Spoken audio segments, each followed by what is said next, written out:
আর কেমন আছেন আপনারা সবাই? দেবযানীস রান্নাঘরে আপনাদের স্বাগত জানাই। আজকে বানিয়েছিলাম সম্পূর্ণ নিরামিষভাবে ডালের বড়ার ঝোল। ডালের বড়ার ঝোল তো সবাই বানিয়ে থাকে। এর মধ্যে নতুনত্ব কি আছে? না, নতুনত্ব কিছু নেই ঠিকই, কিন্তু অনেকেই জানে না ডালের বড়াটা কিভাবে বাটতে হয় কিংবা কিভাবে ভাজতে হয় কিংবা এটা কিভাবে খুব সফট হবে। রেসিপিটা তাদের জন্য ভালো লাগলে অবশ্যই আমার চ্যানেলটাকে ফলো করবেন আর একটা লাইক, শেয়ার, সাবস্ক্রাইব করতে কিন্তু ভুলবেন না। এখানে আমি নিয়ে নিয়েছি মটর ডাল আর ছোলার ডাল। আমি এখানে নিয়েছি ৩ ভাগ মটর ডাল আর ১ ভাগ ছোলার ডাল। এটাকে আমি ৪-৫ ঘন্টা ভিজিয়ে রেখেছিলাম। এবার এটাকে একটা মিক্সিং জারের মধ্যে দিয়ে দিচ্ছি। আমি কিন্তু সম্পূর্ণ জল ঝরিয়ে দিচ্ছি এখান থেকে। এর মধ্যে আমি দিয়ে দিচ্ছি একটা কাঁচা লঙ্কা, একটু আদা বাটা আর ২ টেবিল স্পুন মতো একটু জল। আমি পরে অবশ্য আরেকটু ২ টেবিল স্পুন মতো জল ব্যবহার করেছি।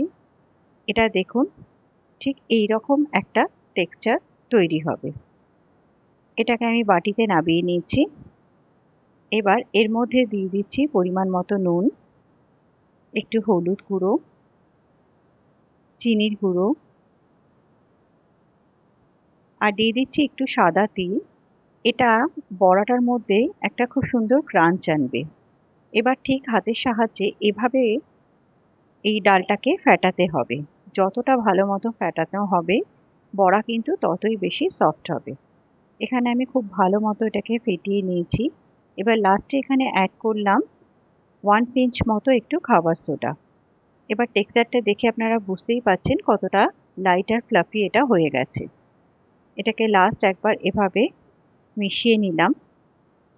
এবার এটাকে ভেজে নিতে হবে। তেল কিন্তু এখানে বেশ ভালো মতো গরম হয়ে গেছে। এবার হাতে নিয়ে নিয়ে এভাবে বড়াগুলোকে ছেড়ে দিতে হবে। আর এখানে তেলের টেম্পারেচার, গ্যাসের টেম্পারেচার যেটা সেটা থাকবে কিন্তু একদম মিডিয়াম ফ্লেমে। কারণ খুব বেশি হাই ফ্লেমে ভাজলে ওপরটা ভাজা হয়ে যাবে, ভেতরটা কিন্তু কাঁচা থেকে যাবে।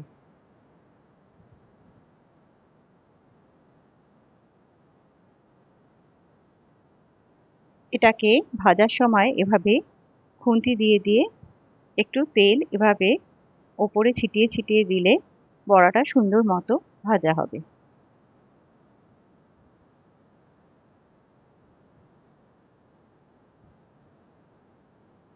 এটা কিন্তু ভাজা হয়ে গেছে। এবার এটাকে তুলে নেব। সবকটা বড়া এভাবেই ভেজে নেব। ততক্ষণে আমি মিক্সিং জারের মধ্যে দিয়ে দিচ্ছি ১ টেবিল স্পুন মতো পোস্ত, ১ টেবিল স্পুন দিয়ে দিচ্ছি চারমগজ। এটাকে একটু গুঁড়ো করে নেব।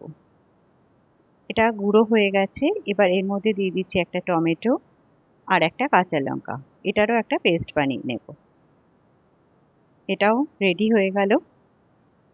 এখানে বড়াগুলো সবকটা ভাজা হয়ে গেছে।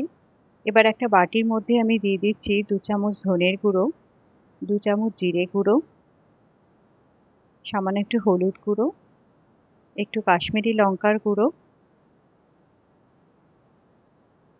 দিয়ে দিচ্ছি সামান্য একটু আদা বাটা আর কিছুটা জল দিয়ে এটাকে কিছুক্ষণ একটু ভিজিয়ে রাখবো।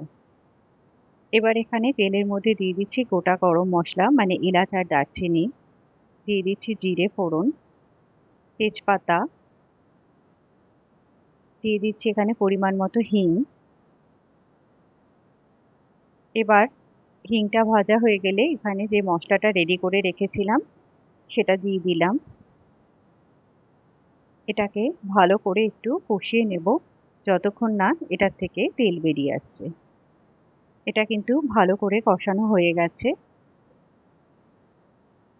এবার যে পেস্টটা বানিয়ে রেখেছিলাম সেটাকে এর মধ্যে দিয়ে দিলাম।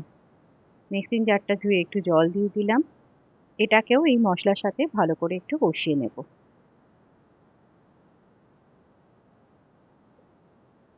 এখানে দিয়ে দিচ্ছি পরিমাণ মতো নুন,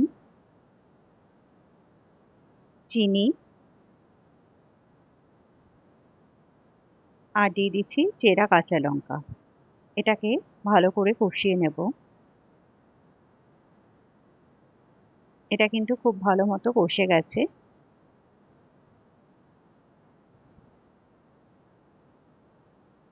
এবার এখানে দিয়ে দেব পরিমাণ মতো জল। জলটা কিন্তু এখানে একটু বেশিই লাগে, কারণ বড়া কিন্তু ভীষণভাবে জল টেনে নেয়। এটাকে একটু ফুটতে দেব। এবার এর মধ্যে বড়াগুলোকে ছেড়ে দিচ্ছি।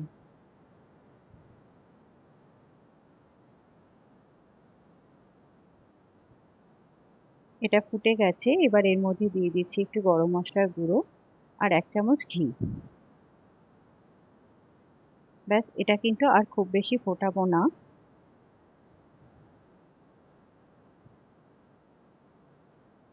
এটা সামনে থেকে দেখাচ্ছি আপনাদের টেক্সচারটা কিরকম এসছে।